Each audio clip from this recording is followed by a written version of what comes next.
In recent times, we have the example of a grand light that led people to understand that part of human which is divine. That light is what we know as Master EK. He was linked to the divine. He demonstrated noble and unusual virtues and capabilities. He stands as a good bridge for the human to cross over to the realms of divinity. Master EK ignited the spark of divinity in those around him, constructed many living temples, and consecrated them to the work of goodwill. Imam vivasvate yogam proktavanahamavyayam vivasvan manave praha manurikshva kave bravi. His main work was to sow the seeds of acquired energy which he received through Master CVV, who transmitted such energy around the etheric plane of this globe.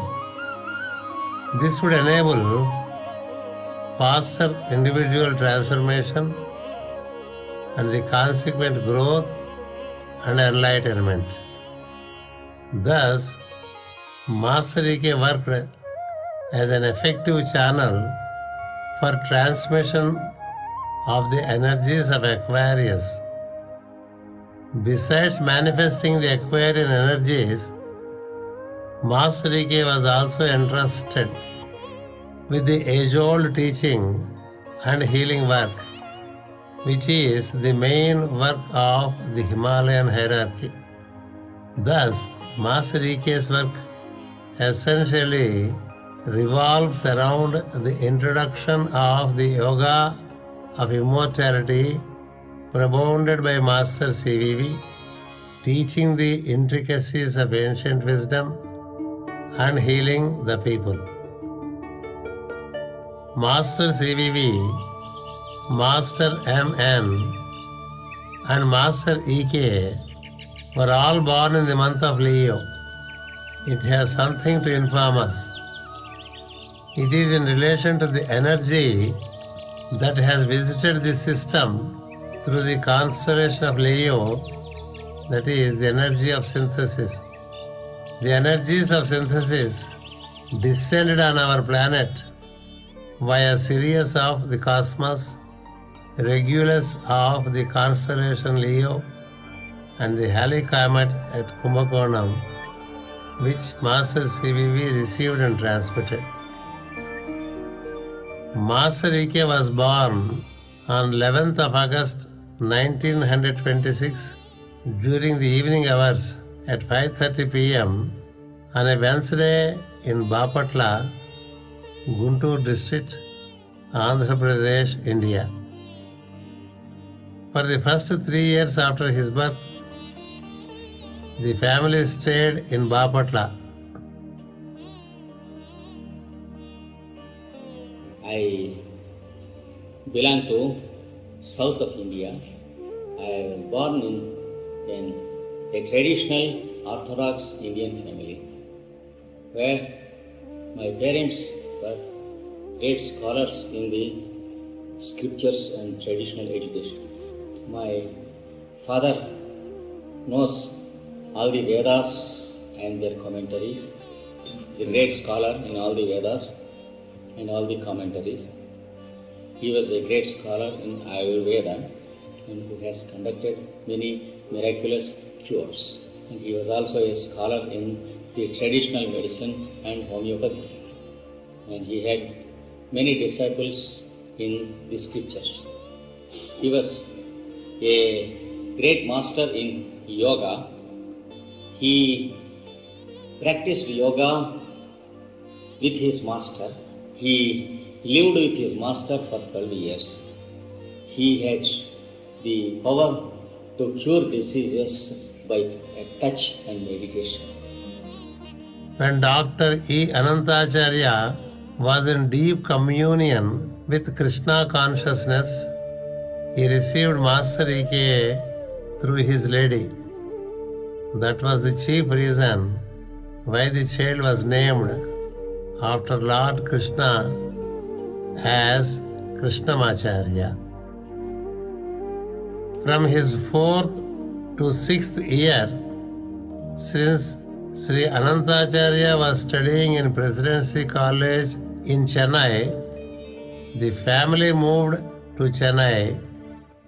It was known as the city of Madras till recently. They stayed in Govindappa Street in Triplicane for 2 years. In these years, the young master E.K. would frequently visit Parthasarathi temple along with the maid Jiva, who was appointed to take care of him. The family returned to Bapatla in 1933.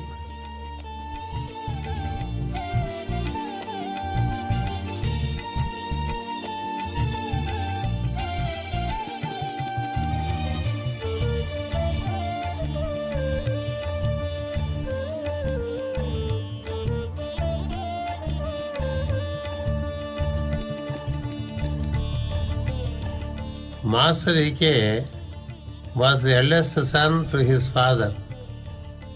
When he was of 13 years age, he lost his mother.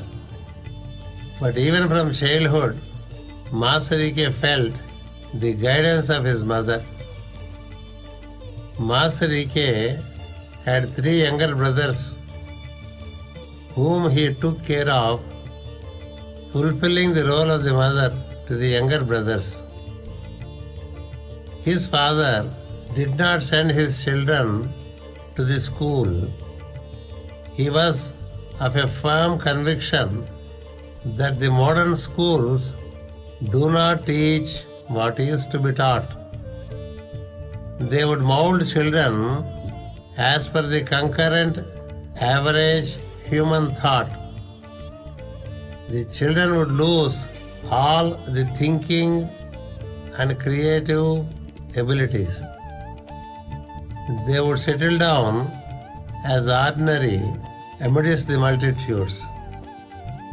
He wanted his children to be much more than the average food-seeking, money-making, comfort-mongering human beings. Dr. Anantacharya therefore taught the children himself, and Master E.K. learned many intricacies of the Vedas and its symbolism even as a child from his father. He was a brilliant child among the 4 and was showing a kind of brilliance right from his 5th year. Once when Master E.K. was of 7 years of age, a few Gnostics, members of Brahmo Samaj, visited his father. Those Gnostics discussed a lot about the Lord Absolute with Dr. Anantacharya. The Gnostics believe in the God Absolute but not the God in form. They think that to see God in a form is an inferior state of practice. After a lengthy conversation with Dr. Anantacharya, the 7-year-old boy was asked to show the village in which they were living to the Gnostics. Master E.K. took them around the village and showed an important landmark in the village, a temple of Lord Vishnu. He proposed to the Gnostics to visit the temple. The Gnostics said, "No, we do not enter into temples." Then the boy asked, "Why?" The Gnostics replied, "God is everywhere, so we do not have to specifically go and see in a temple." Then the 7-year-old child asked, "If God is everywhere, is He not there in the temple? Why should you have any objection to get into the temple?" The Gnostics were surprised and looked at the boy with great attention, as they did not expect such an answer from an young one of 7 years. It was like a beam of light hitting them straight on the face. They had no answer. When they returned home, they told Dr. Anantacharya, "In your son, there is some great light." Such was the stature of Master Ike even at the age of 7. Master Ike grew in the Vedic wisdom under the personal guidance of his father. He was a natural poet and a writer too. There was a grand poet of the time living in the town of Vijayawada by name Vishwanatha Satyanarayana. This poet was a good friend of Dr. Anantacharya. One day, Master Ike wrote a poem, and that was about the seasons of the year. The poet was deeply touched by reading it because the seasons of the year were so well described and recorded in a beautiful form of poetry. The power of Master Ike's expression, the clarity and the simplicity surprised the great poet. He told Dr. Anantacharya, "Your Krishna is born with a mission. I see much light in him. He seems to carry many dimensions.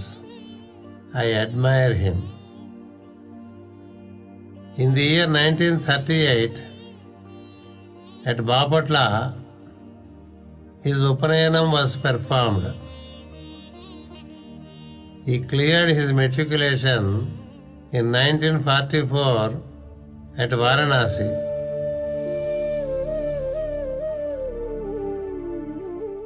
Later, he studied intermediate at Guntur Hindu College.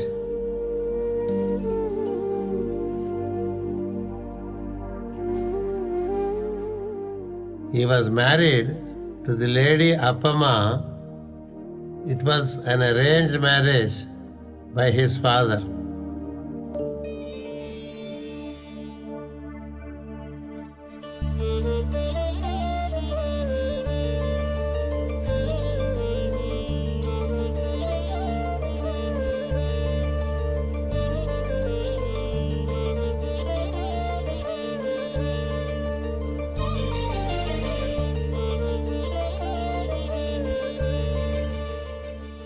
Though Master Ike had a good knowledge of the Vedas from his father, by his soul quality, he preferred the worship of the World Mother Gayatri. As he lost his mother in his early age, he was receiving a kind of motherly nourishment during the sleep hours.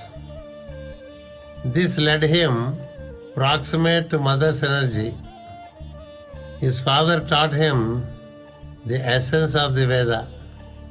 The Veda and its classifications, its intricate branches, were made clear to him. The light of the Veda is Gayatri. She is called Veda Mata, meaning the mother of the Veda. Master Ike instinctively took to Gayatri. To him, the mantram Gayatri was the only friend.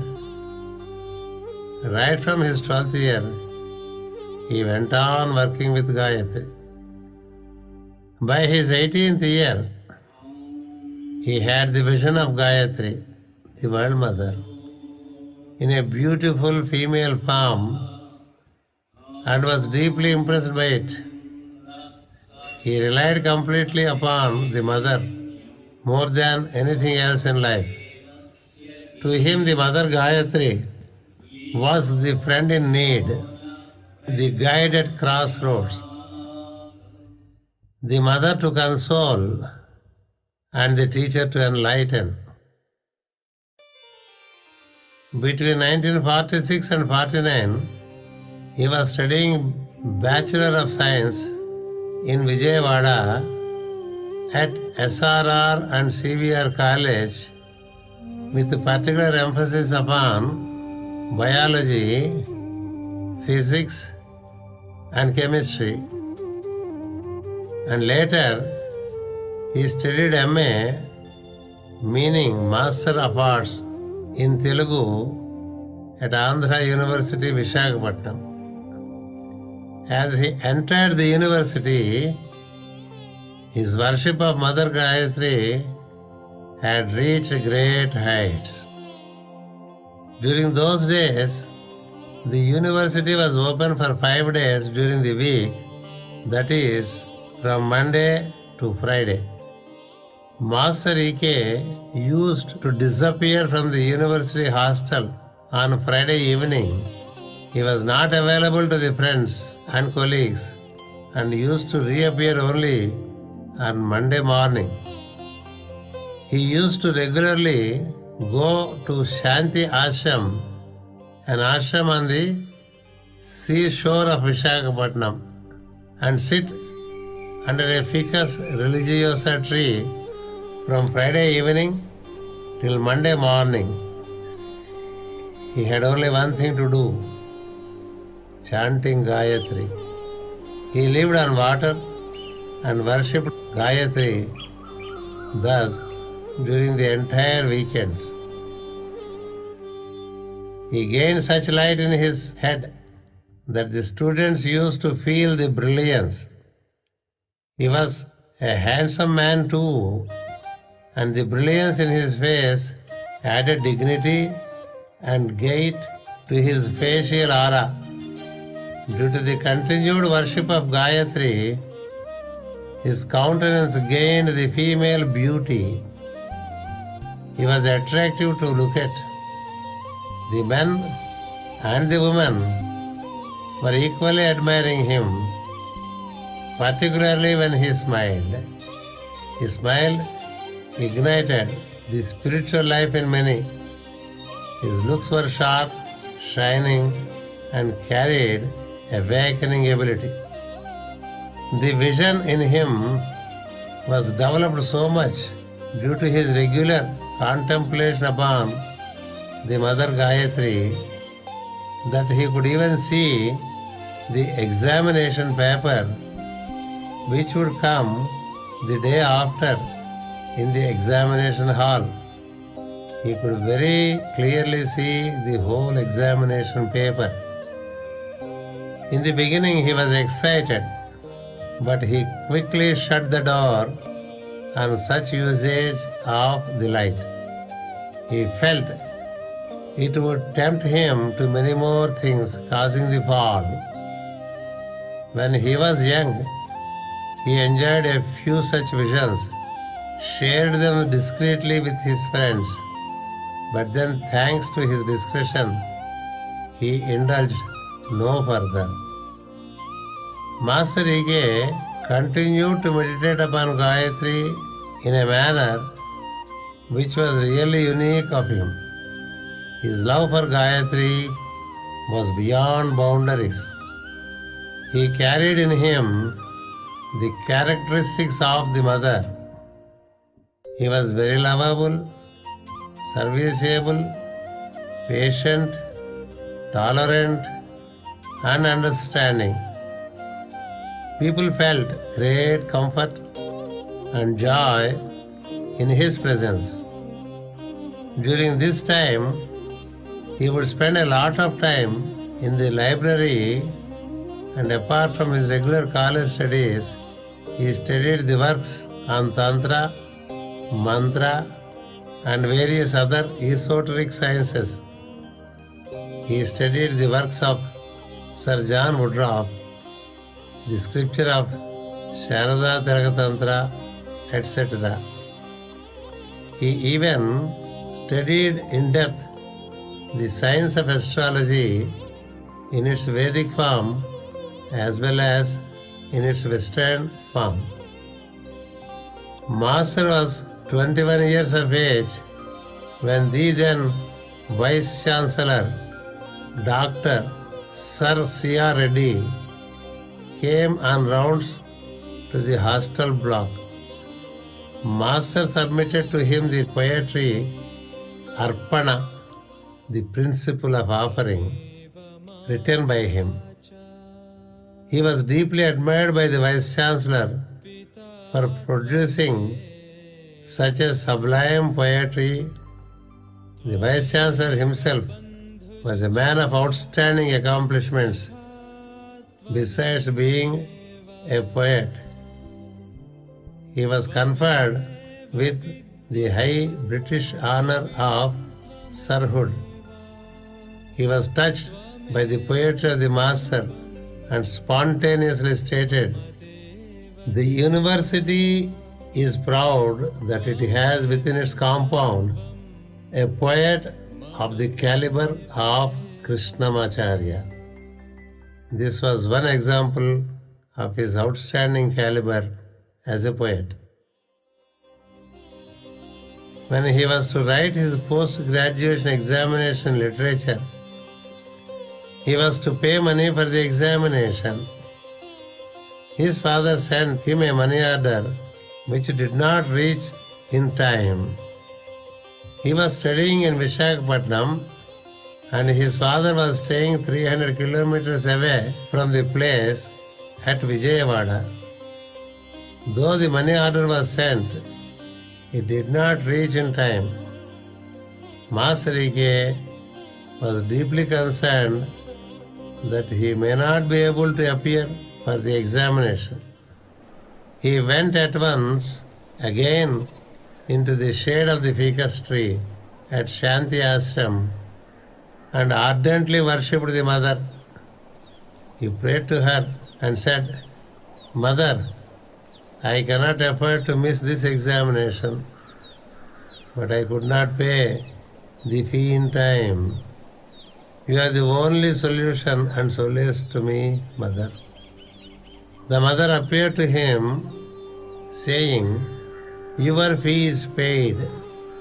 Don't you worry. You will get your hall ticket to write the exam." He was pleasantly surprised and inquired, "Who paid the fee?" The mother said, "It is paid." The next day, when he went to the university office, his name was on the list of the students who paid the fee. Master E.K. came out of the postgraduate examination of the university with the flying colors. He stood first in the exam. That concluded his collegiate education.